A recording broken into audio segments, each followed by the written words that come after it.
Welcome, everybody, to Uncontested with Sean Lohman, a podcast about simplifying the complicated world of estate planning so that you can start protecting your family's legacy today. Welcome back to your estate planning expert and host, Sean Lohman. How you doing today, Mr. Sean? I'm doing well, Joel. How are you? I'm doing very well. Good.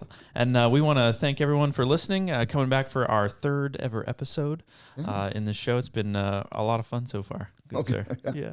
I mean, at least it has been for me. It's been good. It's been good. Awesome, brother. The last time we were here, we started talking about just kind of estate planning at a macro level from kind of a 30,000 foot view. So just for our listeners, if you're coming in for the very first time, Mr. Sean, if you give us just a brief elevator pitch, as it were, what is estate planning in a minute or less? So an estate plan is a roadmap. It's a roadmap for everything that you have.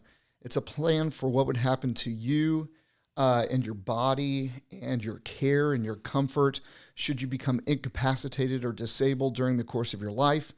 And it's a plan for your assets and your family for what would happen to them when you die.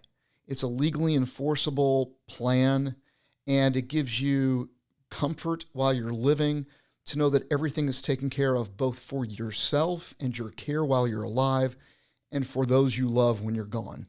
That's excellent. And for those of you listening, if you want to hear more in-depth knowledge about what a estate plan is, what an estate planning lawyer does, please, we would definitely invite you to go back and listen to our first couple episodes. But today we're going to take a little bit more of a deep dive into kind of the main aspects of what estate planning is. So Mr. Sean is going to tell us today a little bit about a will and a trust and the difference in between, and maybe a few things on how you can start thinking about which aspect of those two things is right for you. So starting us off, Mr. Sean, what would you describe a will as? Well, let's back up one step. Everyone needs to remember this. In order to control your assets, in order to determine how your money is spent while you're alive, if you're incapacitated or disabled, or when you die, in order to determine when your kids get a hold of their money, when they're able to spend their money, at what point you think they're responsible enough, at what point you think it's reasonable for them to take control of their assets, then you have to have an estate plan. Now, there are many different types of tools that we use in performing these plans, but the two main tools are the ones you just mentioned, which would be a will, which everyone needs to have, and then a trust. And there are many, many different types of trusts.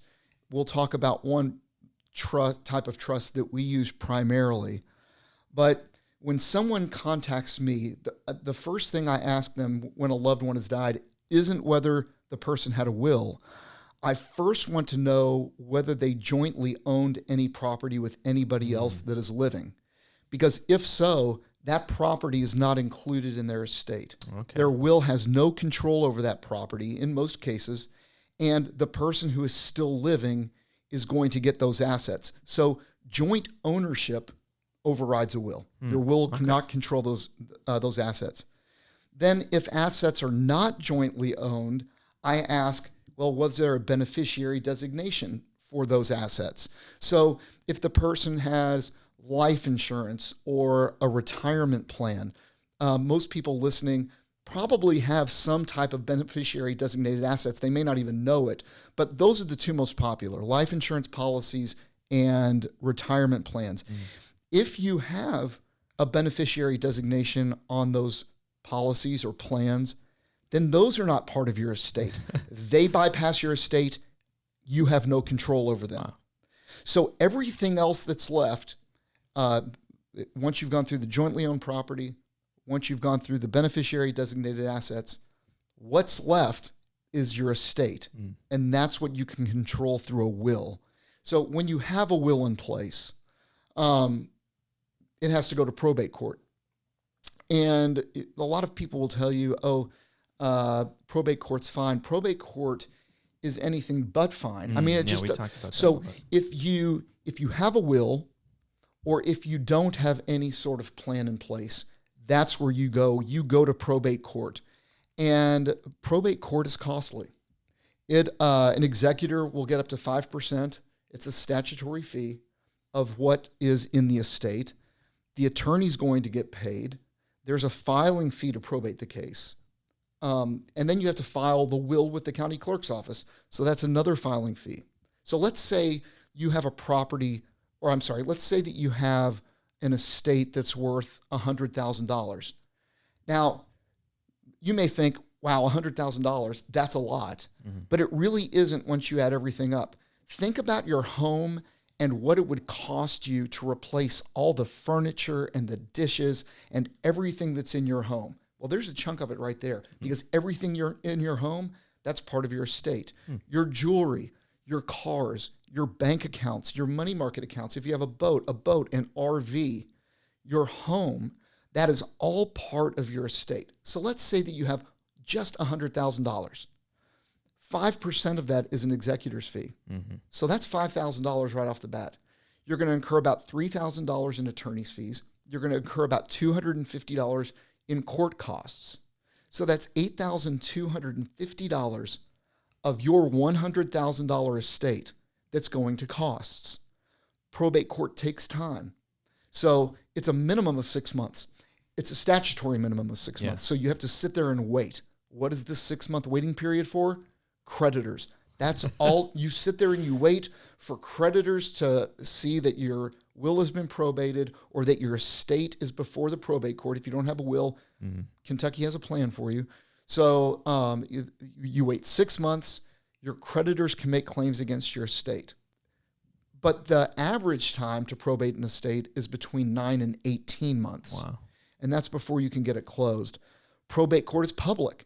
So it's interesting. Over COVID, a lot of the court systems started using Zoom, and probate court is one of the courts that has continued to use Zoom.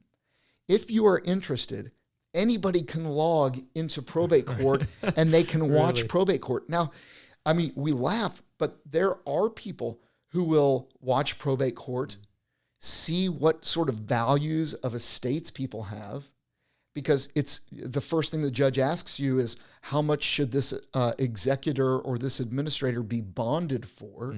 Is that 5%? You have to get a bond. Oh, no. Sure. This is how much is the estate worth? Oh, wow. So if the estate's worth $100,000, the judge will say, well, then this executor or this administrator has to get a bond for $110,000. So anybody who's in court or anybody who's watching online will know how much that estate is worth. So there's nothing private about it.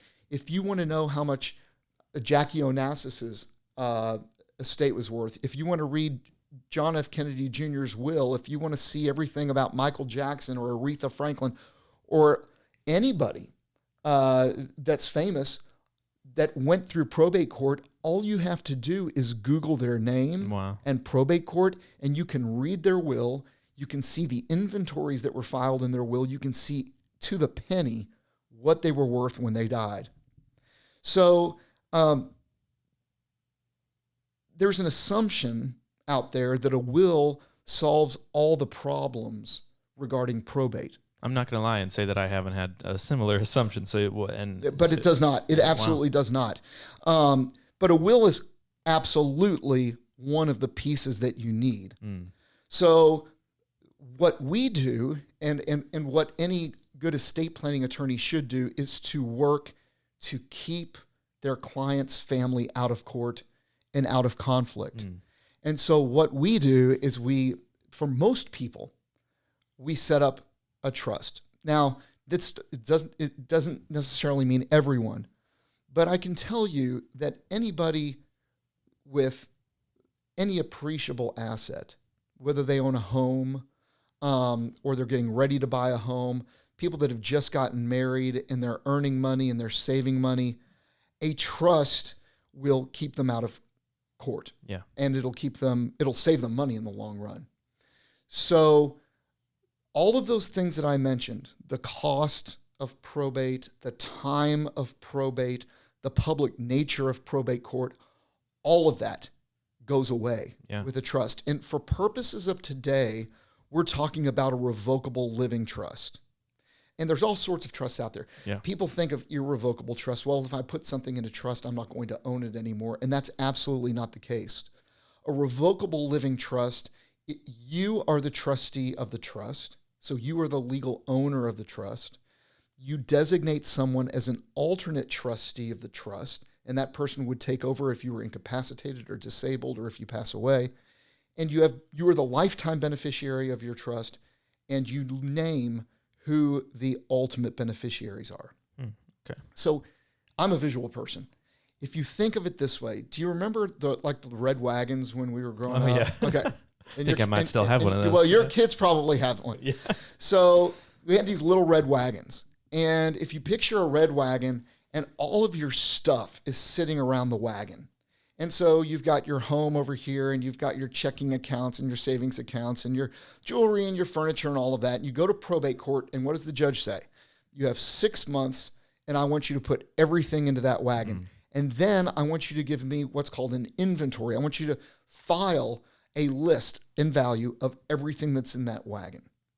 And so really that's the job of the judge. The judge wants to make sure everything gets in that wagon, the creditors get paid, and then the beneficiaries get whatever they're supposed to get, either by statute or by terms of a will, they get what they're entitled to. Now imagine that same wagon, but everything is already in the wagon. Your home's in the wagon, your furniture's in the wagon, your jewelry, your accounts, your cars, your boats, everything starts out in that wagon. All of those beneficiary designated assets that are out there that would normally under a will automatically bypass the estate and go straight to the beneficiaries, you're going to leave those to the wagon. So everything ends up in that wagon at the time of your death. There's no judge required because everything's already there. And there's no time needed to collect everything because everything's already there. So then you avoid probate court. Within a matter of days or weeks, you can transfer all of the assets, or the alternate trustee would be able to transfer all of the assets to the ultimate beneficiaries. And you do that without the time and without the money, and it's all private. It's all done in private, and nobody ever sees what you had, and nobody ever sees the trust itself. Man, that sounds great. Yeah. How many, just a couple kind of high-level questions. Sure. How many people do you work with, and maybe this is specifically why you work with them, but how many people do you work with that know the difference between a will and a trust and kind of have just a general knowledge about these things? Or is Coming into my office, nobody. Yeah, nobody. They really don't. Wow. In fact, you'd be surprised how many people are shocked when they see what the value of everything they have is. Yeah. In fact, I want to say to the person, everybody that I meet with looks at the spreadsheets of their estate and they look at it and say, I never realized I had this much. And it's pretty amazing. I mean, it's very telling. Whether a person is worth $150,000 or $100,000 or whether they're worth $10 million, you would think that we know how much we are worth. Yeah. But until somebody actually sits down and goes through it with them, a lot of people have never seen everything in one place at one time. And that's what we do. So in order to determine what instrument is best for somebody, we, during our family wealth planning session, which is what we call our first meeting, we go through the assets of the individual. We go through their family makeup, whether they're married, whether they have a lifetime partner, whether they have children, grandchildren, what their stage in life is. And then we look at their assets and we help walk through what would happen to their assets and to them based upon their current plan. And then the client makes a decision as to whether or not they want to make a change. Yeah. If everything looks good to them, fine. Then at least you have that security and that knowledge of what would happen. But if they want to make a change, then we're able to help them make that change. If they only have a will in place and they think a trust would be better, fine. We'll help you get that trust in place. If they have a trust in place, but they're getting older and they need a different type of trust, fine. We can help you do that as well to protect your assets from long-term care exposure, Medicaid exposure, things like that. Man, this really does seem like a very practical and just overall, as long as you have someone to help you, a pretty simple way to protect your assets and really make sure that you're taking care of your family members. Oh, absolutely. Yeah. It is very practical. Yeah. Another just quick high level question, kind of going back to this whole idea of a will. What is the difference, I suppose, between having a will and not having a will? Because you spoke pretty extensively about the fact that you would still have to go to probate court, still have to deal with a lot of the headache. Is there specific benefits to the will just as a standalone? Well, sure. kind of Whether you have a will or not, the state has a plan for you. So you can have a will that sets forth what you want for to happen to your assets when you die, for the guardianship of your children. That's in a will. If you don't have anything in place, well, the state has a plan for everything. And, a lot of people, let me tell you, the misconceptions for people not having anything in place. And the number one thing is, well, my spouse is going to get everything anyway. In Kentucky, that is not true. Your spouse does not inherit what you have. So in Kentucky, your spouse would get the personal exemption of $30,000. So your spouse gets the first $30,000, but then your spouse splits everything with your children. Wow. If your name only is on your property, then your spouse only gets a third of that, and a life estate ability to live in the house for their life. So it's a terrible result, and one that probably most people wouldn't want, by not having a plan in place, thinking that, well, this is just going to happen anyway. Kentucky law is very different and very contrary to what most people would want to happen to their estate and to their family. A lot of people think that an estate plan or a will is just about money. It's just about where my money goes. But that's not true either. A significant part of the will, if you have children, is who's going to raise your children if you are not there. Massively important. And so if you do not have anything in place, then again, the state has a plan for you. You have to petition, or somebody, and a lot of times it's more than one person, petitions the probate court. Again, it's back to probate court. They petition the probate court to name a guardian of your child. Now, you could have one parent of a husband and one parent of wife going at it in probate court, which often happens, over who is best to raise the child. And guess what? A lot of times it's not who you would want to raise your child. Sometimes it's the crazy sister that you would love to raise your child. Not, a parent who's in their late 50s or 60s, because quite frankly, we're not at that life stage that we really want to start going to Little League baseball games again, or going to swim meets and traveling all over the country to do that sort of stuff.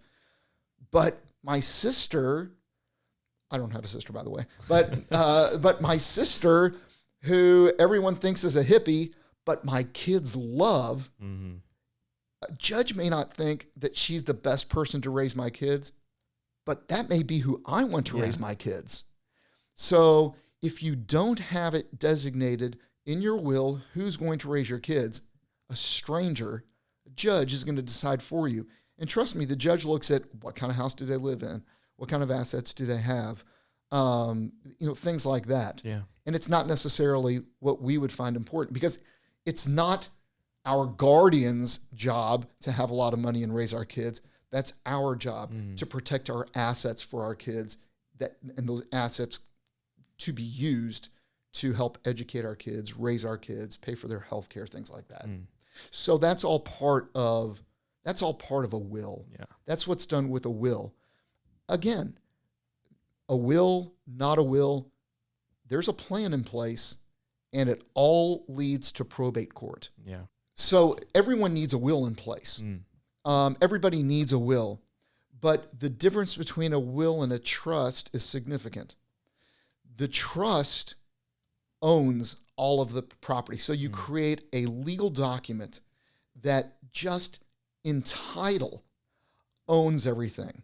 Now you control your trust, and you are the trustee over your trust, and your trust by its own terms allow you to buy things and add things to that wagon, to take things out of that wagon, to do whatever you want with the items that are in the trust. At that point, what does a will do? You still have to have a will, because you might go out and buy something that's not in the name of your trust. You might go out and open up a checking account or a savings account and forget to put it in the name of your trust. If that's the case, you want that will to do what we call pour over into the trust. Okay. So your will is like a broom. It just sweeps everything that might have been left outside of the trust, and it leaves everything to the trust. So that's what it does. But on a large, if you back up, yes, a will designates where things go, whereas a trust actually has ownership of those things and also designates where they go. And because a will can't own anything, you have to go to and that wagon's empty. Yeah. So you have to go to probate court, and you have to fill it up before it can distribute those assets. Yeah, that makes a lot of sense. So say I'm someone coming into your office, just coming off the streets. I guess the big question is what would be right for me? From what I hear you saying, it sounds like both would be right. It's essential to have both a will and a trust. But what are some different stages of life, I guess, that people would come in and talk to you, that you would give them different sets of options, I suppose, to pursue? Right. Well, when people come in, you have the people in their 20s who are just getting married, and maybe you're just starting a family. You look at their overall assets, but somebody in that situation is going to they're absolutely going to need a will, but they're probably going to want to set up a revocable living trust. Anybody who is starting to build assets, they're going to want to have a revocable living trust in place.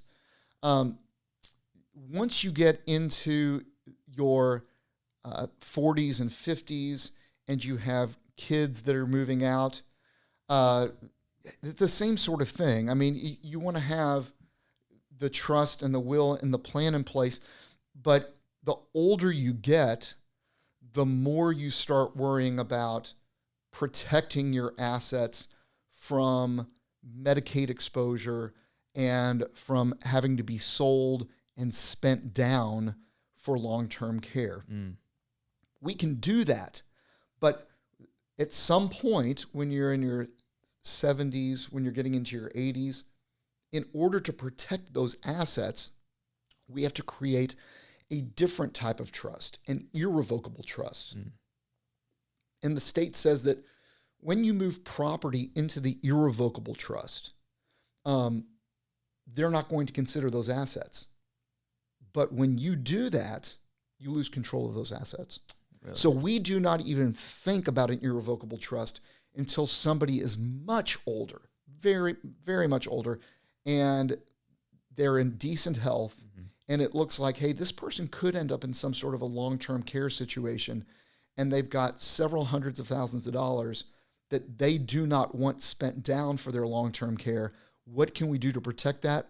Oh, we can stick it in an irrevocable trust.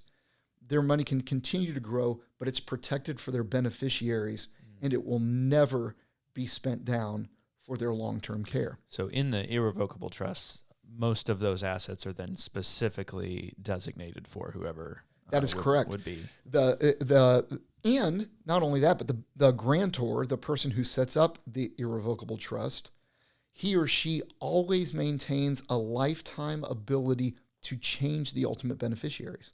So while the ownership is in that irrevocable trust and they name the trustee of that irrevocable trust, and they name beneficiaries, the ultimate beneficiaries of that irrevocable trust, they can always change the ultimate beneficiaries. So they always maintain some sort of control over that trust. But the law says that once your assets have been transferred into that trust for long enough, they will not consider it for a Medicaid purposes. And they're great tools to save the assets that you've worked to collect all of your life and to amass all of your life, rather than seeing all of that money get squandered on long-term care. Yeah. And I would assume that, unfortunately, that's probably a too common tale. Oh, we have people that come into our office so many times and say, my mom's 80 years old. She slipped and fell at home. She broke her hip. And the doctor says she can't go home. She's going to have to go into a long-term care facility. Or my mom had a stroke and her mental capacity is gone. The doctor says she's going to have to go into a long-term care facility. These people oftentimes have done no planning. So we're doing what we call crisis planning when it comes to elder care type of work. And yeah, it's urgent. And we are quickly trying to figure out how much of their estate can we protect for their beneficiaries. How much can we keep from being spent on long-term care? So, it's hard to do crisis planning. It's hard to save people's assets when it gets to that point. We can do it, and we can help save a lot of those assets. But proactive planning, that's what they want to do. It's less expensive, and they can save a whole lot more money. So, people who have grandparents, elderly parents, it really makes sense just to go through the family wealth planning session to see what options are out there and how much can be saved by doing this proactive planning. Yeah. Because waiting until it's crisis planning, it's never going to be a good idea. It's never a good idea, and it costs a lot more to do the plan. Oh, yeah, absolutely. Well, this is awesome and just very practical advice, knowledge that you've given us today, Mr. Sean. And so obviously the application of this is don't wait around until something happens to you. Right. You need to happen to these problems. So as we close, just what's a very practical first step that people can take to making these kinds of plans? To get more educated on the plans themselves, will versus trust, and then all of the ancillary documents that come along with these plans that we're going to talk about on our next episode, they can go to my website and they can link straight to my webinar and attend my webinar. It's 23 minutes. It's full of information about the different plans, the ancillary documents, why we prepare those documents.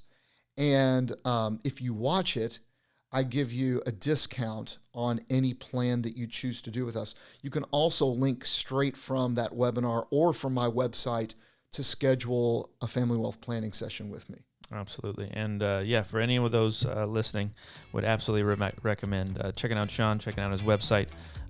He's a good-looking guy. He's wearing a really brilliant yellow shirt here in the studio today. Come and see this guy. But anyway, we want to thank you so much for listening to Uncontested with Sean Lohman.